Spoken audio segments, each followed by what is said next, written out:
salaamaaleykum mbokki Sénégal salaamaaleykum mbokki Sénégal tey dikk nañu ak yéen fii ci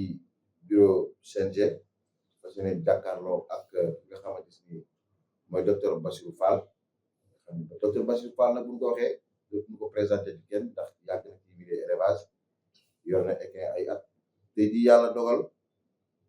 ñu jox ko li nga xam ne mooy comité national des gestion des courses hippiques mu dawalagum ci li nga xamante ni mooy juróomi journée di 5e journée waaye laata mooy ibbi course yi woote woon na fële nga xam ne mooy Lac Rose ci hôtel ba ñu kaay leen ñu toog waxtaan diisoo kenn ku ci nekk lu ci sa cër ñu jox la ko kenn ku ci nekk pàcc bi nga xamante ni buñ la ko joxee mën nga ko doxali du yeewu leen ko waxtaan ci ak yow moom la ñu seet yi fas yéene waxtaan ak moom docteur maa ngi lay nuyu. maa ngi lay fay Ndiaye. di la déwénit di la baal wax ci weeru koor baal naa la baal ma àq yal nañu yàlla boole baal. amin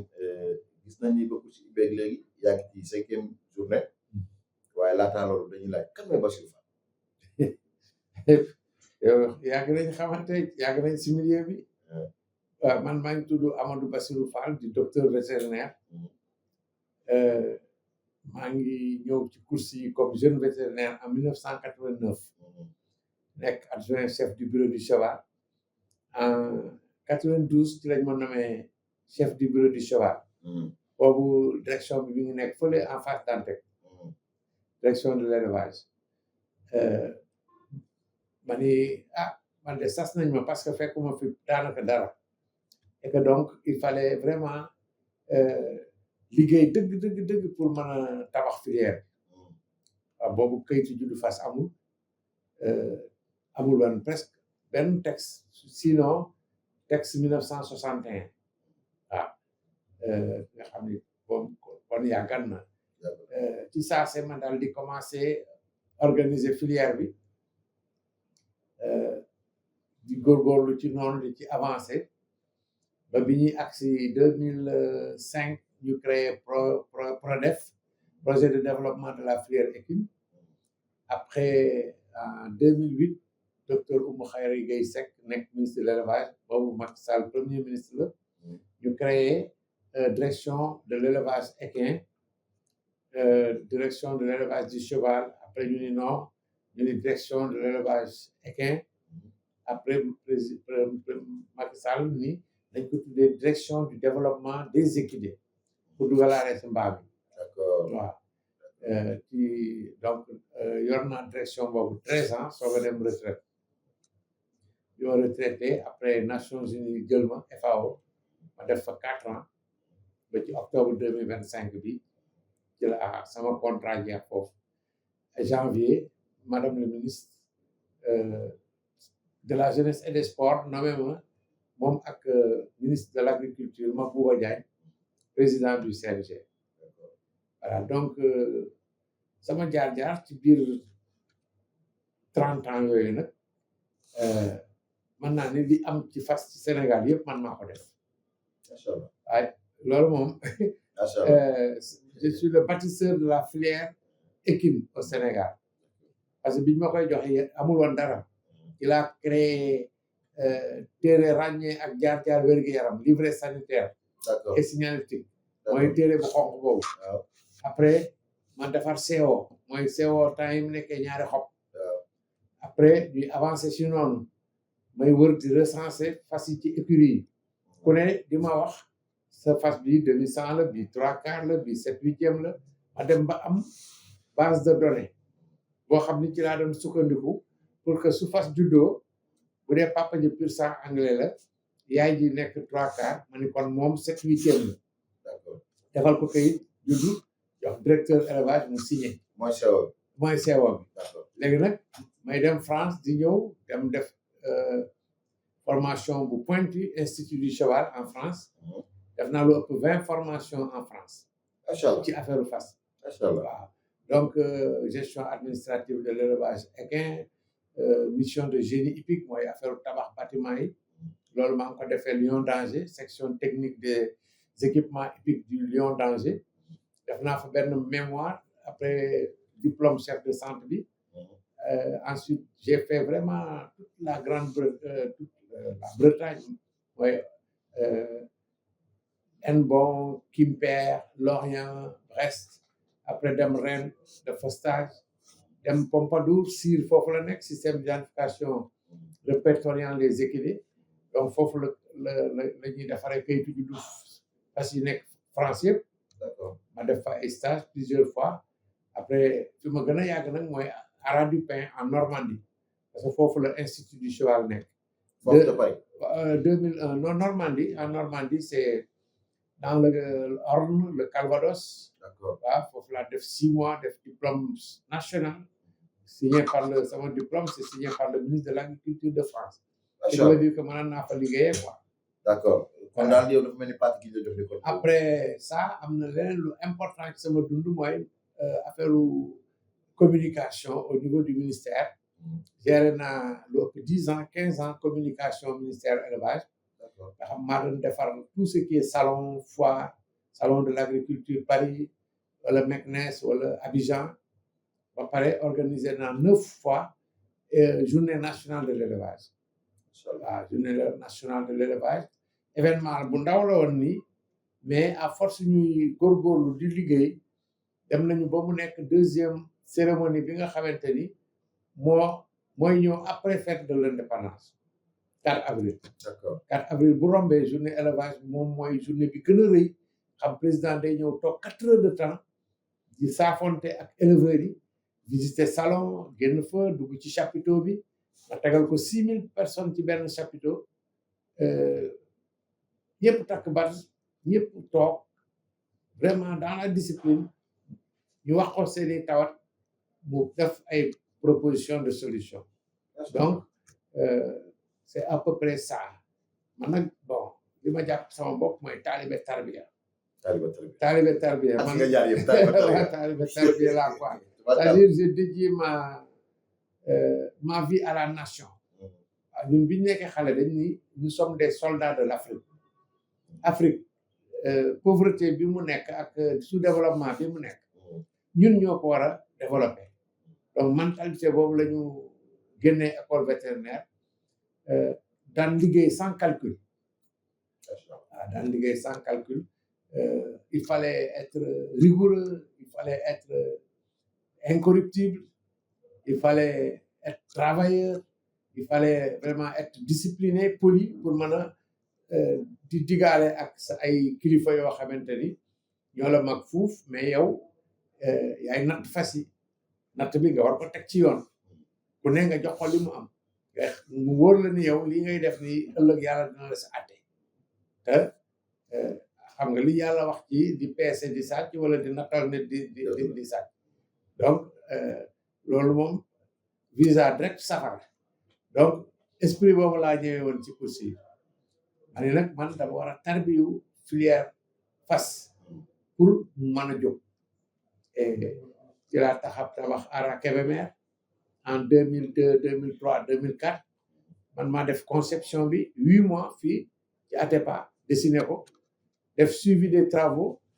pendant pendant 7 mois pendant 3 ans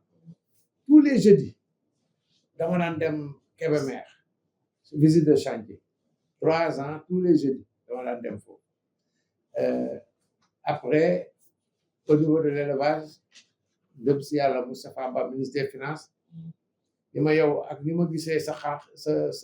passion ci fas defal projet ma financé la ma def projet PRODEF projet de développement de la filière équine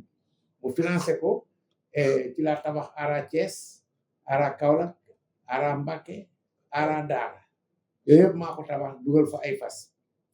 dafa développé fa ay laboratoire d'insémination artificielle développé fa échographie waaw dugal indi fi ay puces électroniques yooyu yëpp maa ko dugal Sénégal maa daan dem ba Dagana di natt fas yi di couvrir course yi au moins chauffeur au moins dara maa daan dawalal sama bopp waaw te boobu yaa ngi élevage maa ngi élevage yor bureau du cheval fu course am dimanche man may dem couvrir ko su may ñibbi si Dakar ay minuit mooy jot donc man sama jaar-jaar ci administration yëpp ci fas laa ko def et moo tax man la je suis le bâtisseur de la filière équine sénégalaise te kenn mu ñemewu koo weddi kenn du ko weddi sax. waaw Afrique noire francophone amul benn africain bu am sama niveau ci fas docteur vétérinaire spécialisé diplômé de l'Institut du cheval dirigé filière équine 30 ans loolu amul en Afrique boo xoolal seet donc xalaatutuma woon bi ma fi jógee may ñëwaat ci filière course contrôle antidopage maa ko fi jëkk a def encore. yëpp texte yi nga gis yëpp texte classification yi décret 96 485 waaw man la PMI bi li muy versé man la may delloo njukkal ak di ñaan yàlla xare àjjana suñu papa Amadou Samwañ Babacar Diop Papa Alassane Diop Papa Lo ñu ñëpp dañ cee xeex dañ cee xeex pour que loolu mën a nekk mais man maa doon fonctionnaire bi yoroon dossier bi boobu ordinateur amul dañ daan tapé stencil décret bi après nga dugal ko ci rotary yooyu ngay tourné ni manuel fooy di génn foofu lañ jaar moo tax biñ ma ne yow la ñuy dénk course yi ma ni man de daf mel ni yàlla daf ma natoo fas muy sama bëgg-bëgg à chaque fois que man j'ai l'occasion de servir la nation damay ñëw yàlla daf ma natoo fas muy sama bëgg-bëgg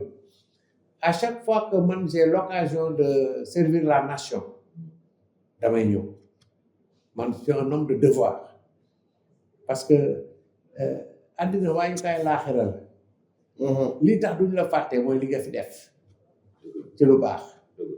voilà boo déggee ni diw gudd na fan mooy ki nga xam ni dina fi jógee sax ñu continuer di ko tudd waaw ndax jëfam voilà donc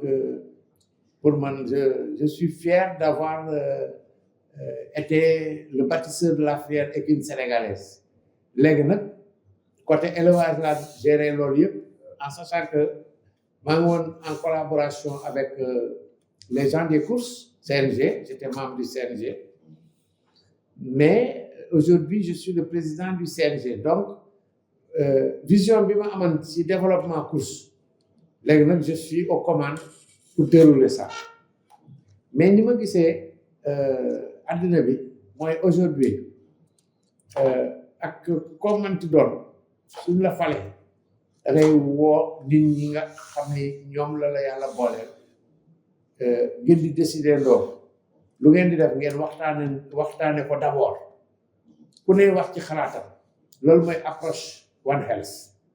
moom laa def 4 ans Nations Unies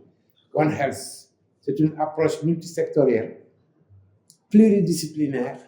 inclusive participative maanaam comme affaire course bi pour mu dox comme na ma def fale chez Salim ci noonu nga koy commencer woo jockey yi woo entraîneurs yi woo propriétaires yi jox leen kàddu déglu leen ñu wax la ñoom seen gis-gis nga tenir ci compte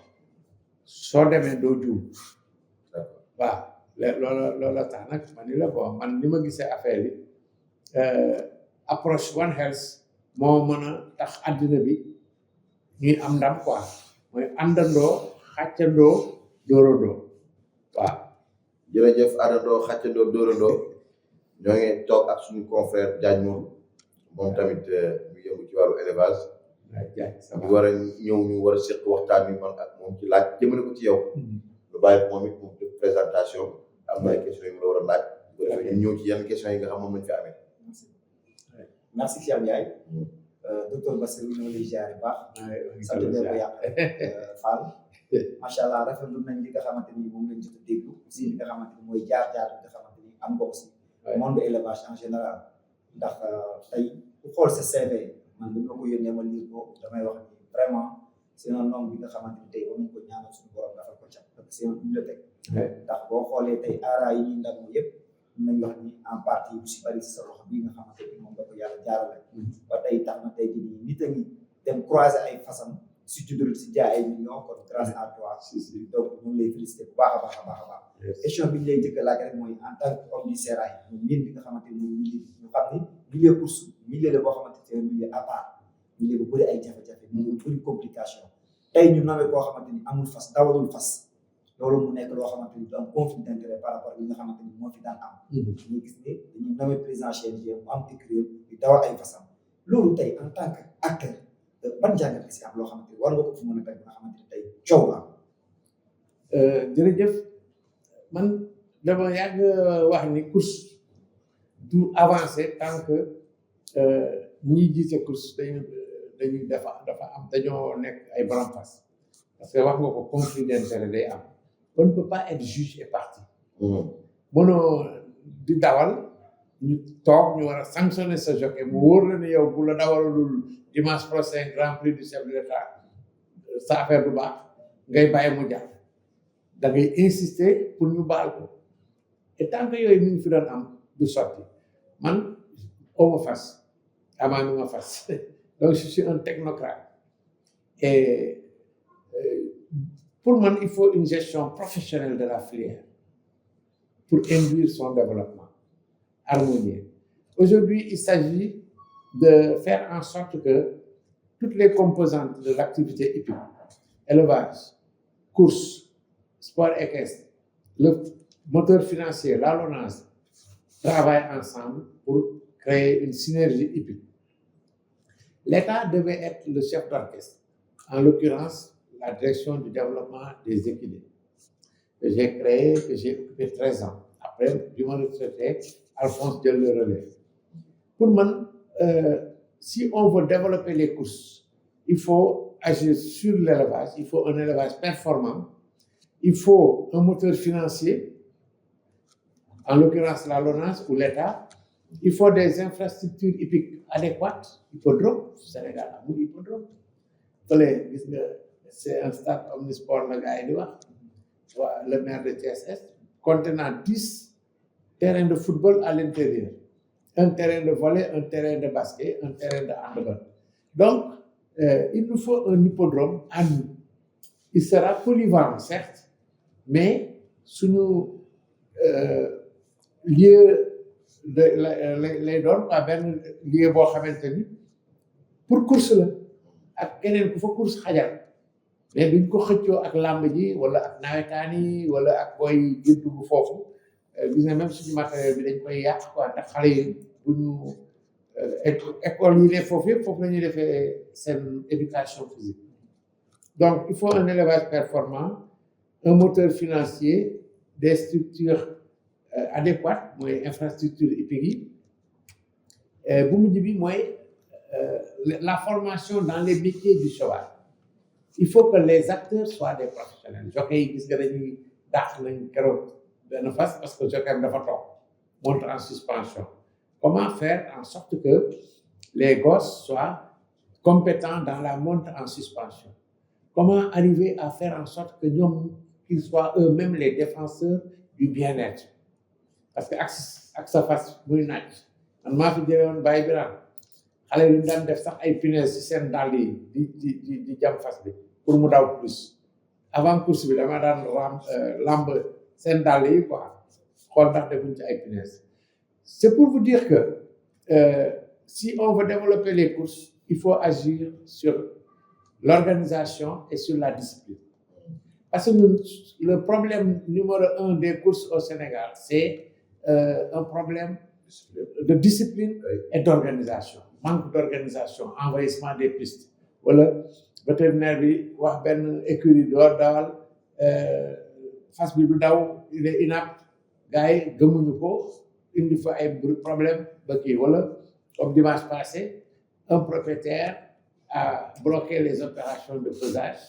simplement parce qu'il y avait un contentieux entre le jockey qui devait monter pour lui et un autre propriétaire avait dit que non du ko waral moom lay waral donc. mais président foofu. am na fa benn question boo xamante ni bëgg naa ko fa laaj. waaw gis nañu benn cas bu am comme ni nga ko waxee nii jockey bi def contrat ak benn président d'écurie. waaw contrat bi moom da koy waral mais fasam bu dawul si catégorie boobu noonu am na droit waral beneen fas yow en tant que koo xamante ni acteur filière bi foofu yan pexe nga fi mën a jël ba nga xamante ni cas yu mel noonu dañ koy éradiquer nga xam dootul am suñu milieu course. Ouais, c'est ça. Moi, je disais que il y a une réglementation, un règlement de compétition. Dans le, bon, am na benn modèle de fiche bu ñu annexé ci règlement de compétition de contrat boo xam ni propriétaire bu bëgg signer contrat ak jockey su dee da ngeen koy def un contrat écrit ci modèle boobu nga koy defee indi ko CNG ñu enregistré ko mais j'ai l'impression que léegi-léegi day nekk contrat verbal nga xam da ngay woo jockey bi ngeen wax at bu ne naa la jox tant de millions man rek ngay dawalal saa yu mën a soxlaa daal doo dawalal keneen mais léegi nag le cas bi posé wu ne c'est parce que je pense xam naa ni binduñu ko woon wala buñ ko bindee aussi binduñu ko woon ci anam bi nga xam ni moom la règlement de compétition wax ce qui veut dire que puisque l'affaire est pendante au sein du comité directeur sans doute on va en parler aujourd'hui. Moi, je sais que dans le comité, il y a des juristes et ils nous diront exactement ce qui est prévu par la réglementation. Mais je pense que le Sénégal est un état de droit et que nul n'a le droit de faire justice lui-même. Et par conséquent, moi je trouve que autant dañuy wax jockey yi dañu war a discipliner entraîneurs yi dañu war a discipliner mais c'est valable pour les propriétaires. Les propriétaires ne doivent pas être à l'origine de troubles au bon déroulement des opérations de course. Et par conséquent, moi je me dis que si on veut développer les courses, il faut que ñun ñëpp ñu toog xoolaat règlement bi xool disposition yi bu ñu ko waxtaanee ba ñëpp d'accord si après nag ñu ni ku wàcc li nga xamante ne ñun règle la yu teg ñëpp ànd d'accord si daan yi nga xam ne moom lañ prévoir dinañ la ko teg et je pense que li mën a jëmale mbir kanam mooy lépp lu ñuy def ñu teg ko si dëgg impartialité rigueur éthique équité je pense que loolu dafay loo xam ni ak transparence dafa war a nekk une réalité dans le milieu des courses moi on me dit que way yow da ngay wax xaalis bi ngay am ku joxe dara da nga koy wax mais man je trouve que transparence su amee si la nit ñi di am confiance xam ni yow li ngay def nëbboo si dara da nga ko teg mu leer nañ donc transparence boobu CNG bi di dawal dafa war a am aussi comment dirais-je ci attitude yeneen acteurs yi ensemble nous sommes forts et bu fekkee ni CNG bi dafa bëgg a développer que yeneen acteurs yi jàppale wuñ ko du ñu def secteur course des secteurs boo xam ni dafa am importance économique ñu ngi naan toujours fas bu ne dina dundal ay am na créer ay 5 emplois ce qui veut dire que le cheval est un secteur économique à part entière, un secteur pourvoyeur d'emplois, de richesses et de main-d'œuvre. En France, par exemple, il y a 350 000 éleveurs de chevaux. Et finalement, être éleveur de chevaux signifie quelqu'un qui a des moyens de subsistance. Parce que soit les chevaux sont destinés à la boucherie, parce que ñoom foofu dañuy lekk yàpp fas, soit c'est pour le sport, pour les courses. Et le débouché incitatif est là, et c'est le PMU qui fait tourner tout ça. Les éleveurs reçoivent des primes, les associations d'éleveurs reçoivent des primes, et il y a le PMU qui met à la disposition d'associations comme France Gallo des moyens pour payer des prix alléchants. Le Grand Prix de l'Arc de Triomphe, si je ne me trompe, c'est 1,8 milliard de francs qu'un propriétaire gagne qui a espace vraiment 1 heure de temps, à ben après-midi. et après su dee góor la da ngay gis fas bi day daal di nekk étalon ñu commencé koo tippoo pour am doom ce qui veut dire que ñun Sénégal suñu bëggee dem foofu mais il faut que qu'on fasse violence sur nous-mêmes respecter les règles ànd ak discipline man je me rends compte que le problème demeure parce qu'en 1990 un expert français du nom de Denis Charpentier était venu en mission au Sénégal pour étudier la filière course et élevage bi mu defee rapport am dani le problème des courses au Sénégal c'est un manque d'organisation et de discipline. 90 moom tubaab bi loolu waaw keroog sax maa ngi koy gërëm di ko sant ñaan yàlla may ko fanu gudd El Hadj Ndiaye bu Thomas Sankara moo ñu invité woon këram def fa réception bu mag maa ngi photo yi ba léegi may xale bu ndaw boobu jamono et boobu tey ça fait presque 40 ans et le problème demeure da ngay gis envahissement des pistes ba léegi mi ngi am da ngay gis également indiscipline bi ba léegi dafa am jockey bi saaga na ndey vétérinaire yooyu ngay gis ba léegi ce qui veut dire que man sama ñëw bi ma jàpp ni mooy mission bi mooy toog sensibiliser propriétaires yi éleveurs yi jockey yi ñu ànd toog saytoondoo ñun aussi lan moo mën a gàllankoor suñuy filière hippique bi ñu waxtaane ko après jël ay matuwaay su ko defee ñëpp xam ni ku ci nekk war nga cee jàpp pour mu dox CNG kese mënul développer course sans les propriétaires sans les éleveurs sans les jockeys sans les entraîneurs il faut que mun am une approche multisectorielle pluridisciplinaire inclusive participative c'est là qu'on pourra avancer mooy l'approche One Health waaw on considère que ku ne mën nga am loo apporté. ba tax na directeur Bassirou wala docteur Bassirou Fall Amadou Bassirou Fall ku dégg say kàddu sànq ba léegi dafa mel ni discipline daal ak yi moom ñor na la loolu.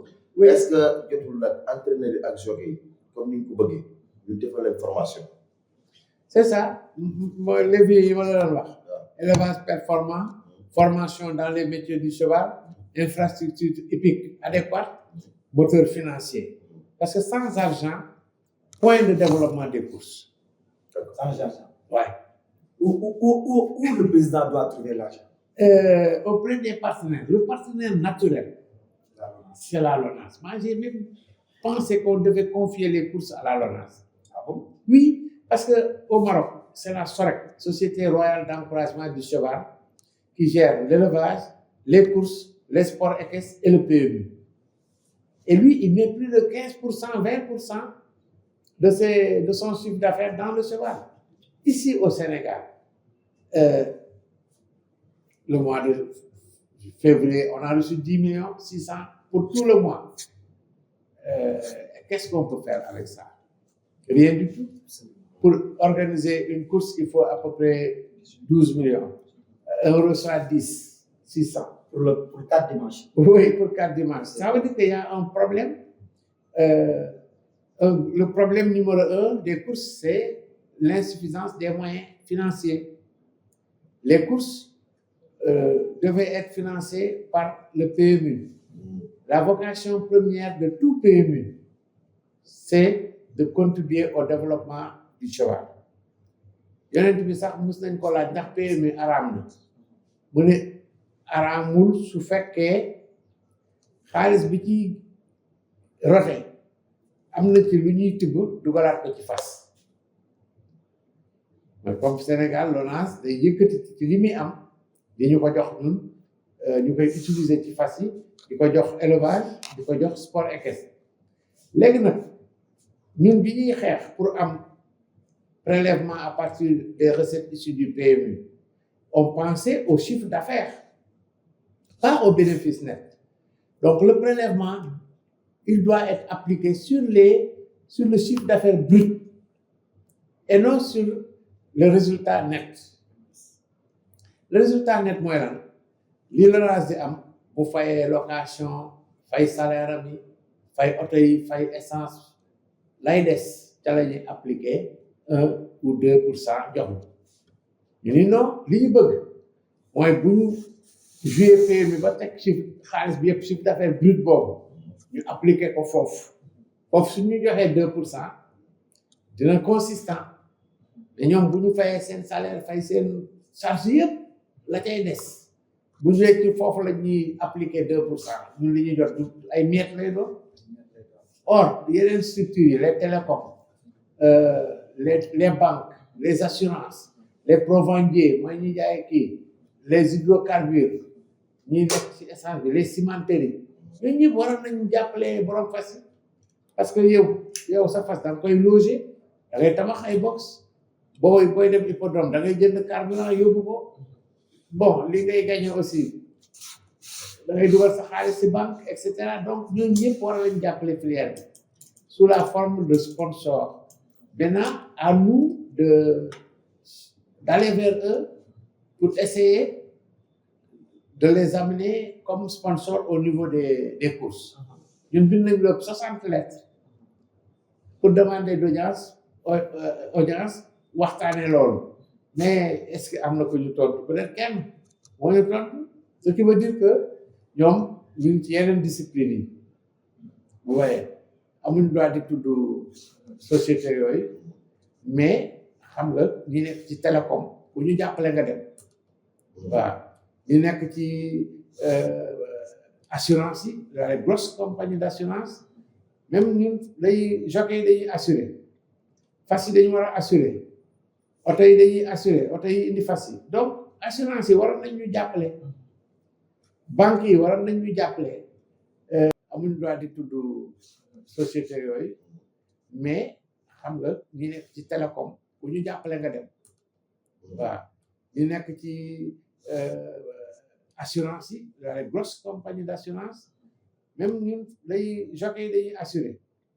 fas yi dañu war a assuré oto yi dañuy assuré oto yi indi fas yi donc assurance yi waroon nañ ñu jàppale banque yi waroon nañ ñu jàppale kuy ñëw foofu da ngay yor sa portable di woote donc ñooñu aussi waroon nañ ñu jàppale ce qui veut dire que pour que affaire bi dox normalement la puissance publique état moo waroon a jëkk a dugal loxo mënuma comprendre Sénégal amul hippodrome am na stade Ablaye Wade pour football Dakar Arena pour le basket la piscine olympique l'arène nationale mais hippodrome amul. À qui la président? Bon, moi je pense que c'est l'image qu'on renvoie à l'État qui n'est pas bonne. Manque d'organisation, ça Manque d'organisation, de discipline, affaire de folklore la folklore lañ ko mës a jàppee ak parfois la passion entraîne des conflits et cetera. Est-ce que c'est sa biir mission bi ñaan nga yàlla première pierre hippodrome national bi tegee ko ci sa loxo? day am inchallah parce que le président de la République le premier ministre ils ont donné des instructions fermes au DG de la LONASE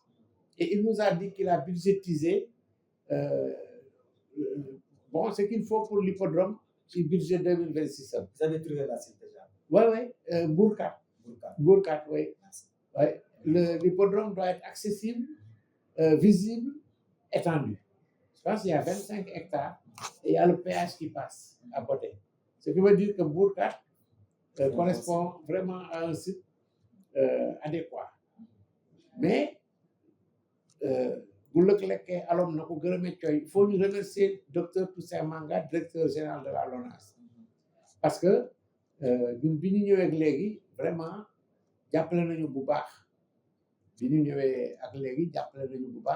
actuellement ñu ngi waxtaan ak moom pour que en dehors des redevances prélèvement PMU bi mu signé ak ñun contrat sponsoring comme ni mu ko defee ak football ak yeneen discipline su ko defee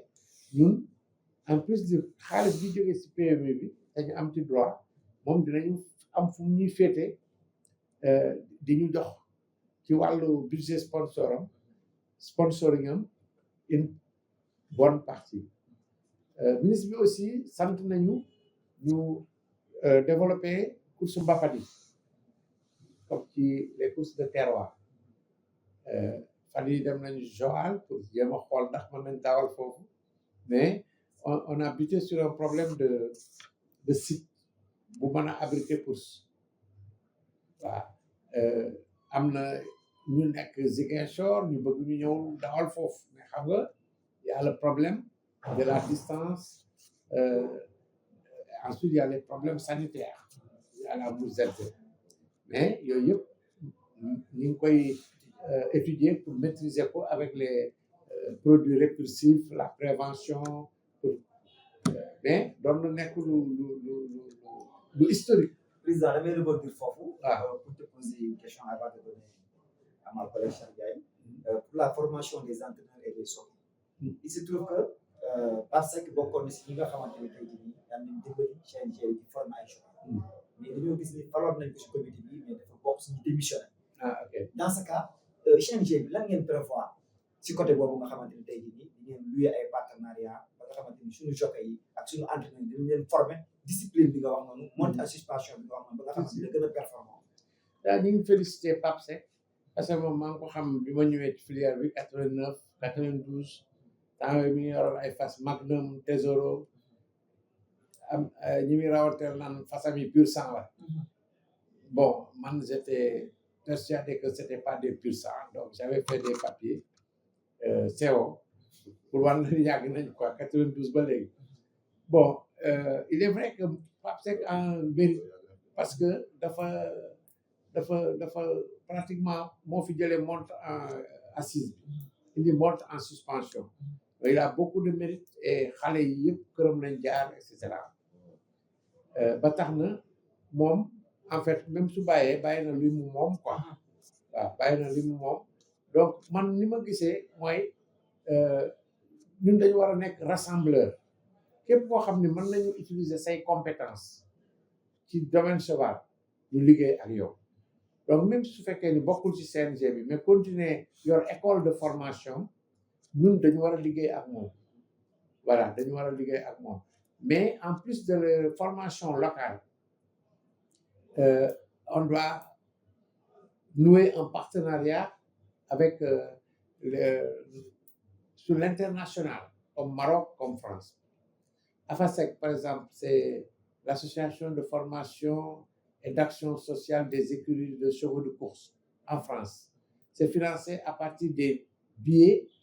gagnants mais non retirés. am na ñuy gagné PMI te dañuy réeral billet bi c'est beaucoup d'argent xaalis boobu le PMI français di versé waat école boobu ils sont à Chantilly ils sont à Grosbois et Grosbois pour le trot et à Chantilly également pour le galop donc Maroc aussi mën nañu am coopération avec le Maroc j'avais initié ça soit ay experts marocains ñëw fii di leen former fii soit xale yi dem di def formation au Maroc mais li nga xam ne moom la ñu war a fexe mooy xale yi aussi di def sport étude fexe ba xale yi jockey yi di jàng bay am bac dégg anglais voilà mais ba nga leen di gis à 12 ans 13 ans ñu nekk ci écurie yi comme palefrenier boo la nit ñi c'est dommage waroon nañ mën jàng école ba am bac nekk jockey bachelier ouais et ça serait bien pour la filière. dana leen dimbali sax ñu ñëw boo lëggee buñ tukkee ñu mën a xam ne ñu nekkee foofu et puis dinañ mën a comprendre texte yi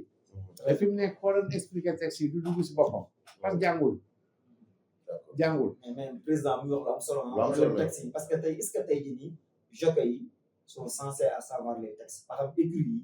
yi ñu ngi woote seen biir kër yi di leen wax li nga xamante ni moom la règlement bi bëgg ak noonu la règlement bi bañ donc dans ce cas est-ce que président doit am benn suivi par rapport ak sa bureau ñuy dem si écurie yi di leen defar ay formation si seen propre aaraay. c'est vrai gis nga fi mu nekk nii chantier bi waar wi dafa yaatu man maa ngi naan kii sànq je travaille comme un consultant rythme bi ma amoon Nations Unies laa yor fii damay liggéey ba 1h du matin vendredi maa ngi Thiès sur le terrain vendredi samedi dimanche lundi matin laay ñëwaat sama kër maa ngi ci piste bi pour man j'ai trouvé que la piste là elle a non seulement dafa salté mais dafa laaj ñu koy tooyal di ko herser pour que fas yi aussi côté bien-être ñu bañ di daw ci ay mbalit et loolu ci laa nekk depuis le début donc je suis en train d'améliorer les conditions des courses surtout la piste voilà ak aussi call bi am ci kaw foofu indiscipline bi ñu ngi koy xeex c'est-à-dire que fii moom genre suñu la falee da ngay considérer que c'est xëy na mandat bi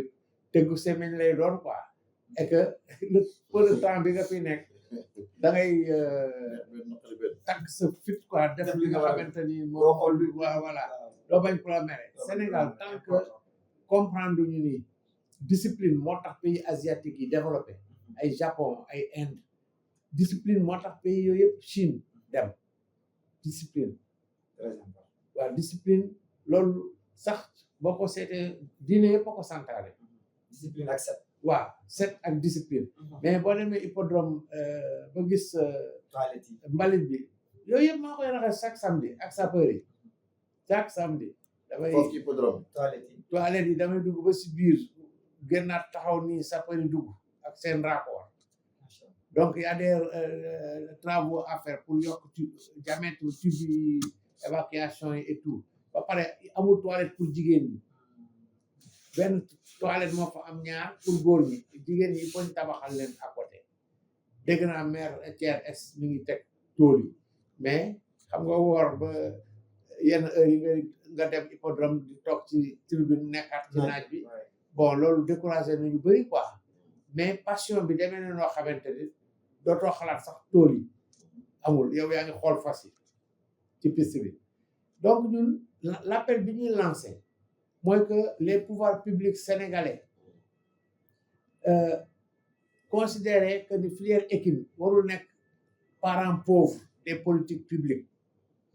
dañu war a am ligne budgétaire boo xamante ni ci budget ministère sport ci budget ministère chargé de l'élevage pour jàppale course bi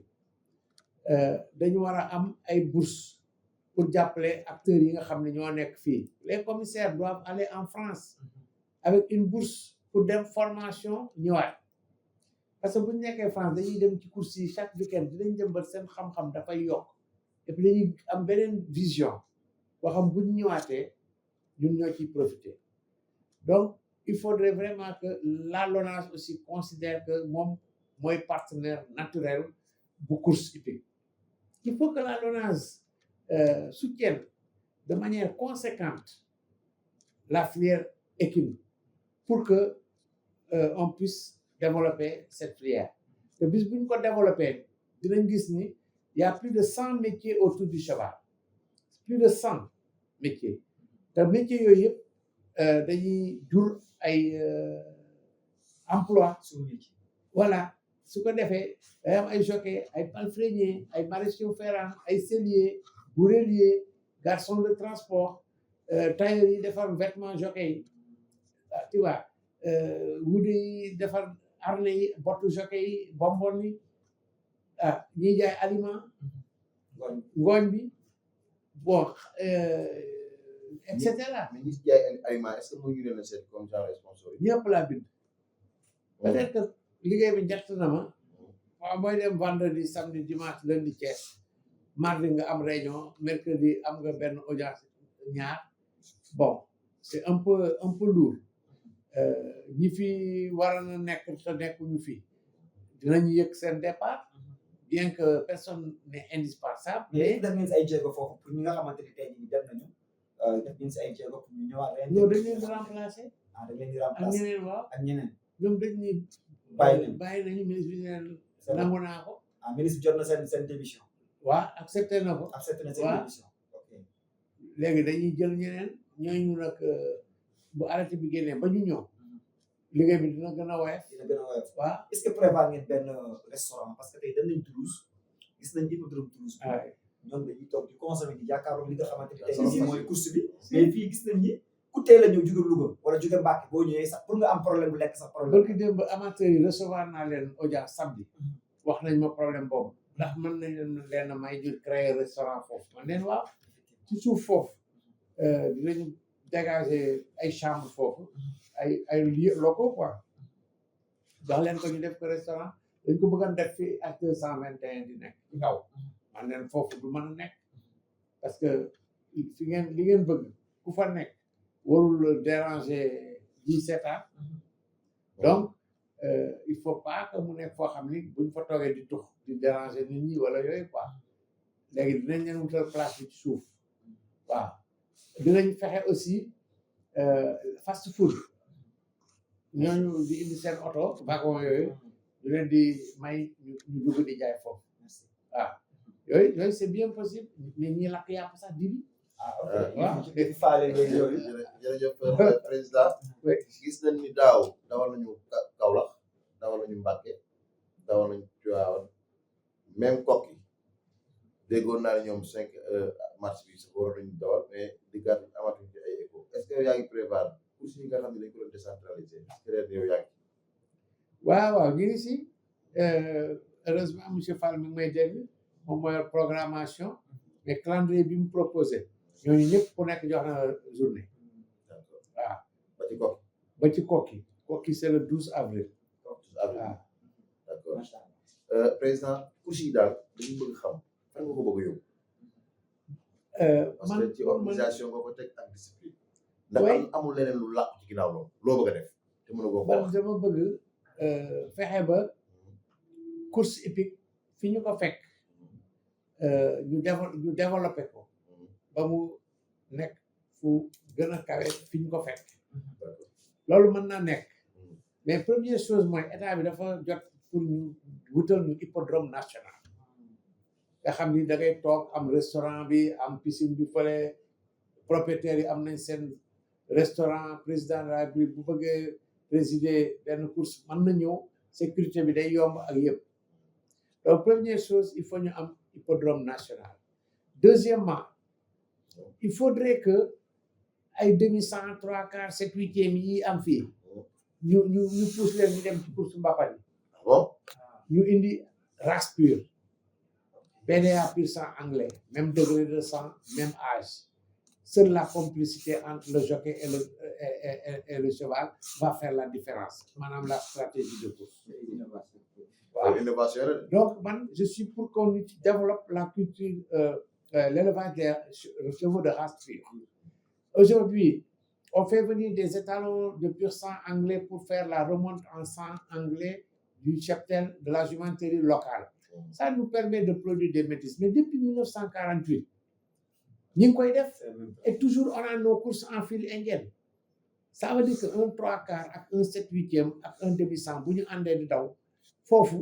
on n'a pas égalisé les chances parce que le degré de sang n'est pas le même plus le cheval a du sang anglais plus il est rapide parce que le pur sang anglais c'est l'animal d'hippodrome par excellence il a été conçu xam nga yàlla pur sang arabe rek la defar fas yi ci des yëpp doomu aadama moo koy croiser ak di am ay cocktailam di defar pur sang anglais doomu aadama moo ko defar boo ko seetee sax pour yàlla wan doomu aadama que ni moom du voilà moo leen créé mala yi nga xamante ni yàlla leen créé fas 18 vertèbres thoraciques la ñu am mais yi nit composé boppam 19 vertèbres la ñu am lu benn donc kéemaan feeñ foofu pur sang anglais mooy animal d'hippodrome par excellence ak pur sang arabe endurance léegi bu ñu demee ba importer ay juments pleines comme ni ñu koy defee si nag yi état bi par exemple jënd 50 juments pleines jël juments yi jox ko ay propriétaires assuré ko ni leen léegi état moom jument bi mais lu judd yéen a moom après organiser leen en association subventionné leen wutal leen siège wutal leen studbook à partir de ce moment da ngay am génération PDA pur sang anglais PDA pur sang arabe année bi si topp ñu ñëw 3 ans année bi si topp ñu ñëw 4 ans après ñu ñëw adulte bu boobaa ngay xam ni ñi ngi soog a am course dañuy def benn tànk ba dernière minute ngay gis kii gagné génn mais tant que ñi ngi def 3 quarts 7 8e 15 16e ñuy ànd mais file indienne bi rek la ñuy am fii booy xool course bi bu ñu defee tour defaat beneen tour am na ñoo xam ne démissionné nañ bàyyi nañ jeexal nañu gan di nga gis nag kenn ku ne ci kanam di xëcc am ku ko topp 5 mètres 10 mètres bon c'est pas des courses ça ne peut pas servir de support à un pari mutuel hippodrome donc il faut une gestion professionnelle de la filière ñiy yëg di war di liggéey ci comme acteur jàng lii def jockey yi jàng moon entraîneur yi jàng palefrenier yi ñooñu ñëpp le palefrenier doit pouvoir alerter le vétérinaire sur la base des signes yi muy gis fas bi dafa saw mu jaune ba di xonq na biir baa ngi daw nga woo vétérinaire bi jox ko signes yi xale bi day daal di xam ne lii piro la mais loolu il faut ñu former ko si donc ñun CNG man pour man bu course yi jeexee ba bu course yi di ubbiwaat foofu sama activité mooy formation ay atelier de formation on va aller faire ça à Niaga fi ñu dëkk ñoom waaye jël ay nit ni leen léegi da ngeen di dajale écurie bu nekk joxe nombre de palefreniers ñu former leen xale yi war nañ mën a xàmmee signes yi nga xam ni ay maladie la pour mën a wax vétérinaire bi alerter le vétérinaire su ngeen gisee tel signe ci fas daw leen woo vétérinaire bi ndax mën na nekk nangam ak nangam ak nangam alimentation breeding is feeding mooy maanaam il ne sert à rien de chercher des animaux à haut potentiel de production si les conditions d'alimentation sont telles que ce potentiel ne s'exprime pas maanaam ak loo mën ci def course deretu anglais ci fas su lekkam doyul performance bi nga ci seenu doo ko si am ndax caractère c'est la résultante de l'interaction entre le gène et l'environnement effet milieu box bi muy dëkk lekk bi ñu koy jox soins yi ñu koy jox aération bi éclairage hygiène bi yooyu yëpp day jouer ci psychologie fas bi waaw donc affaire bu fas c'est pas compliqué ouais moo tax ara yi ngi leen tabaxal baax na ci ñoom mais ara yi ngi leen tabaxal lépp autorité ñoo ci doon ñëw ci inauguration ba yooyu jamono Abdoulaye président Wade visité na Ara Kébémer président Macky Sall visité na Ara Kébémer man maa tabax tous les box des écuries de la gendarmerie yi nekk LG yi mbaaw man maa ko dafa fay normal box def plan oui étalon 4 sur 4 4 sur 4 4 mètres sur 4 mètres 4 mètres sur 4 16 mètres carrés 16 mètres carrés waaw 4 sur 3 12 mètres carrés pour les juments mais si la jument est sutée c'est-à-dire bu amee doom 16 mètres carrés nga koy yóbbu 4 sur 4 4 sur 4 waaw étalon jument mais ventilation aération hygiène yooyu yëpp dafa am solo si kii bi disposition mangeoire abreuvoir doivent être en diagonale waaw bon le sens d'ouverture des portes boo téye fas toujours gauche am nga koy féete boo leeroo fas à gauche nga koy féete donc boo ko téyee ba agsi ci box bi il faut que box bi ñu sceller porte bi à gauche crochet bi nekk à droite pour que boo ko xëccee mu ubbeeku nga mën a duggal fas c'est énorme mais boo ko téyee nii crochet bi nekk fii nga ubbi yaa fas bi yëpp da ngeen ne ci gannaaw bunt bi te mën na tànc da ngeen ne ci gannaaw bunt bi doo dugg ouais donc c'est ça quoi. Cheikh Ndiaye léegi dafa am dernière question bi may posé président dañoo gis ni de plus en plus cette année-ci gis nañ ni promoteurs yi dañuy gën di wàññeeku nga xam ne dañ daan jël ay journée ñu gis ni monsieur Niang Papis gis nañu cette année-ci programme nañu journée yu bare donc côté boobu lan ngay en tant que président des CNG/CH lan ngay ñaax ñi nga xamante ne tey daan nañ jël ay journée te jëluñu journée wala boog ñi nga xamante ne jëlaguñu journée lan nga leen di ñaax wala lan ngay teg seen loxo ba nga xamante dañuy am confiance ñëw dawal si li nga xamante ne mooy course si sa rek. oui man je pense que ñun war nañ développer partenariat public privé may encourager ñoom Papis parce que vraiment c'est des références ñoom c'est des modèles c'est des développeurs j'ai une grande admiration pour eux parce que dama gis par exemple ñoom ni ñu démarré ay journée renaissance ak niveau bi ñu ko yóbbu ba mu nekk une journée internationale où on a des pays même amis qui viennent participer ba pare jour boobu boo xoolee décor course bi da ngay sentir ni côté organisation c'est assez relevé ak rigueur bon donc moi j'ai toujours et puis en plus dañ koy filmer en direct voilà donc ils sont encouragés à féliciter le CNG va les soutenir ñun li nga xamante ni ay acquis la dañ koy yokk lépp luñ fi fekk muy acquis maanaam lu ñu aman ci lu baax dañ koy yokk maintenant promoteurs yi pourquoi ñëwatuñu bon peut-être que il faut qu'on leur pose la question mais sans doute que parce que ku mel ni Papi je pense il m'a dit que day yokk nombre de journées bi muy organisé ren par rapport ak daaw donc on peut s'attendre à ce que les autres aussi promoteurs ni ñoom it dañuy yokk nombre de journées yi jël waaw et le CNG fi mu leen daan féete man dinaa fexe ba CNG bii yokk loxoom ci maanaam li muy féete ñële en termes d'organisation en termes d'accompagnement mais dañoo gis ni lu mel ni Sen Galo comme ñun tey ñu ko dalal mais bëggal nañu Sen Galo gën a gis boppam si li nga xamante ni tey jii nii mooy course bi pour gën ko mën a fësal parce que de temps en temps dañuy am ay jafe-jafe sax pour yéeg booy def say discours pour mën a siiwal say kàddu parce que ñun dañoo bëgg lépp luy taaru course ñu wane ko donc côté boobu te en plus aussi tamit bëgg nañu chaque bu fas yi taxawee Sen Galo seen benn micro ñëw tàllal jockey bi micro wala tàllal propriétaire bi micro nga xamante ni duñu perturber dara mais gis nañu à chaque fois day am ay jafe-jafe diggante ñun ñi nga xamante ni ñun waa Sen Galo ak ñi nga xamante ni mooy ñi nekk ci porte bi soi-disant que ay consigne la yoo xamante ni tey jii ne leen ko sant ba nga xamante ni tey di ñaan jafe-jafe suñu wàllu liggéey ak CNG bi yan taxawaay la war a am si Sen Galo pour jàppale ko ba nga xamante ni dina gën a am doole pour fësal course jërëjëf foog naa ne CNG daf leen war a sax jàppale par une subvention ba pare fexe ba partenaire numéro 1 LONASE aussi jàppale leen parce que di def course en direct à travers le monde ku dugg YouTube mën na suivre course au Sénégal organe bi permettre loolu ñëpp dañ ko war a jàppale ñëpp a ko war a jàppale les sponsors il faut peut-être aussi yéen aussi ngeen wut ay sponsors yoo xamante ni di ngeen di jekki-jekki wane seen produit pendant même la retransmission en direct des courses et beneen axe ak problème bi mooy accès à la loge il y a eu des incidents où on voit des journalistes se grimper les chignons et on s'est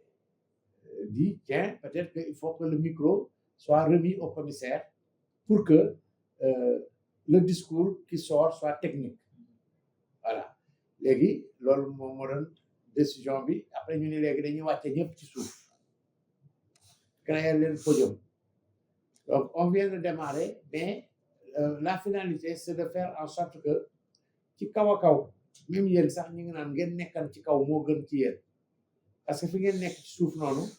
day attirer ay nit cette remarque m'a été faite mais par contre j'ai pris bonne note suñuy defati discours dinañ fexe ñëpp yegg suñuy remettre prix dinañ autoriser ñëpp ñu yegg parce que aussi yéen yéenay rendre visible les actions du CNG et des courses hippiques yéen yéenay jaay course jaay bi ngeen di jaay course mooy tax ëllëg état bi ni tiens ça c'est un secteur intéressant moi je vais mettre mes billes voilà donc la communication joue un rôle c'est un instrument redoutable communication et je pense que yéen mënuñu leen fay dañ leen war a jàppale donc lépp loo ngeen xamante ni yéen lu ngeen bëgg la ñu jàppale leen si man su ngeen ma ko waxee dinaa leen si jàppale. merci côté boobu nga ni remarqué nañ que dañoo war a yéeg parce que au début Sen Galo moo fi nekkoon mais après beneen chaîne bi ñuy H221 dañoo dendoo mais dañoo gis ni suñu micro yi dañuy duggante ok y a problème technique y a problème technique ok loolu waral ñu donc moo tax des fois nit dina wax ci maîtriser parce que ñoo dendoo mais micro yi bu ñuy wax ngay gis micro bi di dugg y a problème technique moo tax moo tax des fois aussi tamit nit ñi il faut ñu sóoraale problème technique dafay nekk loo xamante ne luy compliqué Ouais, ouais. moo tax distance bi da ci am Mais solo. si on réhabilite un peu les box en haut ba fexe ba mu isolé ku nekk fi ngay nekk doo dégg sax sa morom peut-être ak climatiser ko nag aussi parce que il faut que ça soit président je vous rassure agréable. suñu DG Papis Niang bi nga xamante ni tey jii nii yaakaar naa ni moo taxawal seen galo lépp luy taaral course wala lépp lu lay jàppale pour ñu réussir si sa mission si man jàpp naa ni si lay dox ñun ñi nga xamante ni ñuy liggéey ak moom réunion bu ñu mënti tenir daf ñuy wax ni jàppale leen le président ouais Bassirou Fall voilà pour mu réussir dëgg la. ñun suñu rôle numéro 1 mooy dëgg la fësal sa liggéey wallaay taaral sa liggéey ba nga xamante ni tey jii nii ndam di ko am ñun ñu am ndam képp si. ku ñu si filière bi am ndam si ñoo ngi lay remercier bu baax a baax di bàyyi Cheikh Ndiaye moom mu développé li bëgg a développé après ñu tàggatoo ndax xam naa ne réunion bi mu taxaw jërëjëf Diagne Modou Diagne suñu confrère la vraiment sa intervention am na solo li ñu nga xamante ni nete woon nañ ko yëpp bëggoon ko kii dafa mel ni rek li ñuy wax naan ñu bokk te ñu rax soo ay gën daanaka question yooyu yëpp yow fësal ko ca diggante ak moom bi ñu ci gënoon a soxal nag mooy que ni bii nga xamante ni mooy comité bi dafa war a teg loxo seen galaw boobu question moom mooy mu joon te su lu ñëwaat ko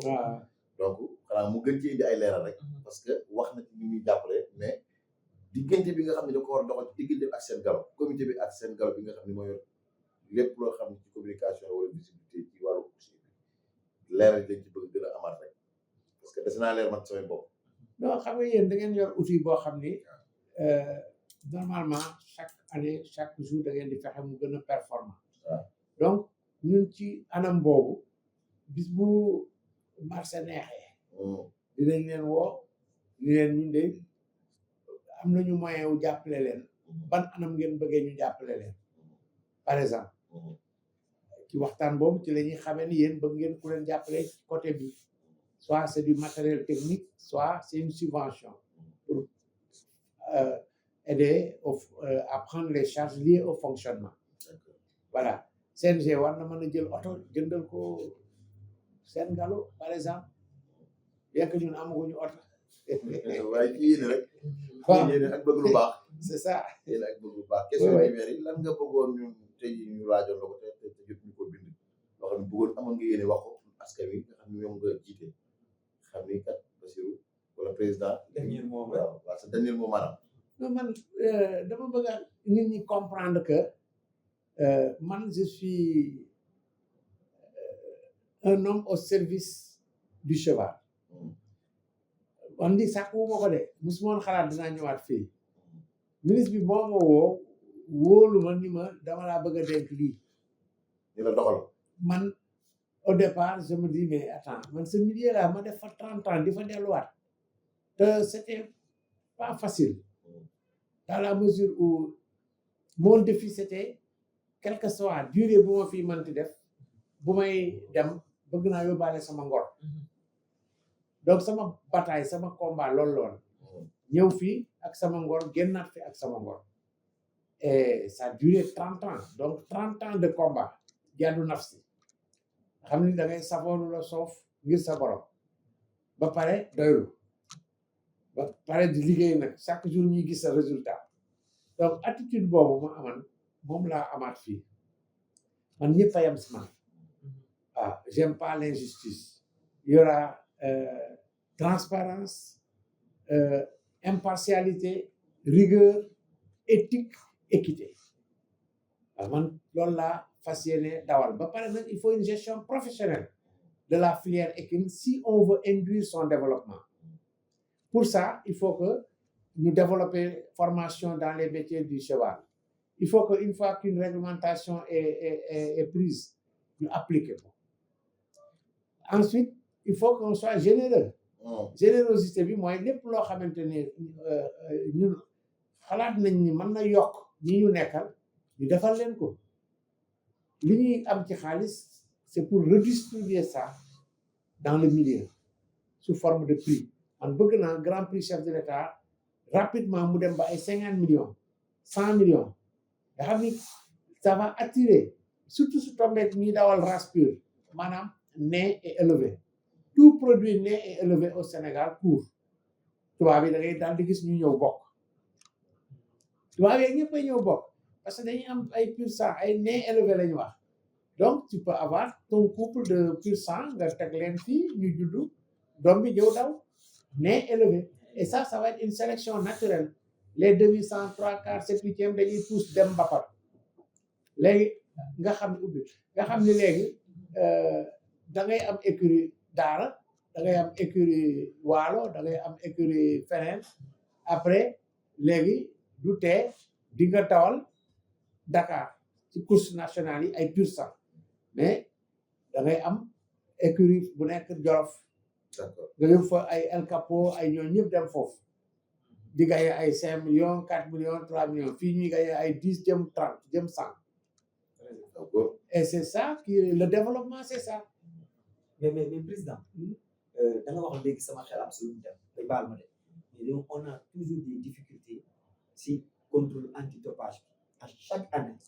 bu ñu dawalee grand prix chef de l'état ba noppi muy indi jafe-jafe bi gën a mag suñu course yi cette année-ci incha allah est-ce que yaa ngi bàyyi xel loolu ba nga xamante ne tey bu ñu jëlatee traite bi mois prochain bi ci topp vraiment résultat yi day ñëw. loolu moom il faut ñu wax ko et puis di xaar ba grand prix kese nga koy soog a def normalement on doit faire des contrôles antidopage pendant l'année soit de façon inopinée soit comme grand prix Renaissance Kirène voilà yooyu ñu def ko fexe ba école vétérinaire bi ne fii man yóbboon naa professeur yi fi nekk Maroc pour ñu jàngal leen nu ñuy defee contrôle bi parce que am nañ matériel bi réactif la ñu amul réactif loolu dinañ leen ko wutal mais il faut qu'on arrive à faire nos contrôles ici chez nous nga xam na nga koy def dimanche lundi nga déposé ko après dans la semaine résultat yi génn mais toog 7 mois di soog a génne résultat di soog a fay jockey bi et puis man je pense que contrôle antidopage warul tee ñu fay fas bu ñu ba teer dama leen di fay woo leen ñu leen nag affaire bi képp da nga may remboursé ah bon mais lu bees la mais bu fekkee des ni xale bi parce que attention boo fay joxee propriétaire bi waaw mais jockey bi propriétaire mooy jël engagement mais dañu fay mooy jël engagement bi mais daañu fay dans le temps mais moo gën jockey bi toog ay mois du am dara parce que propriétaire bi xëy na am na moyen du président aussi tamit bu la demee ba day fay propriétaire mooy jël engagement jël xaalisam bu ñu la jàppee mooy remboursé même bu jockey bi jëlee xaalisam président pour tëj ndax émission bi ci jeexital bi dañuy gis ci dimanche bu jot rek da ngay def discours boobu mën nañu xam lan moo koy wund waaw mot de bienvenue la mais pour man toujours comme dañoo démarré di sargal ñi fi newoon nekkatuñu fi ak ñi nga xam ni sonn nañ ci course ñi ngi fi di dund ba léegi orma bu ñu leen di ormal la ak sargal bu ñu leen di sargal ak ñaan bu ñu leen di ñaanal dimanche passé sama discours dama ko accès si problème yi ngeen am maanaam wax naa ministre bi yéen seen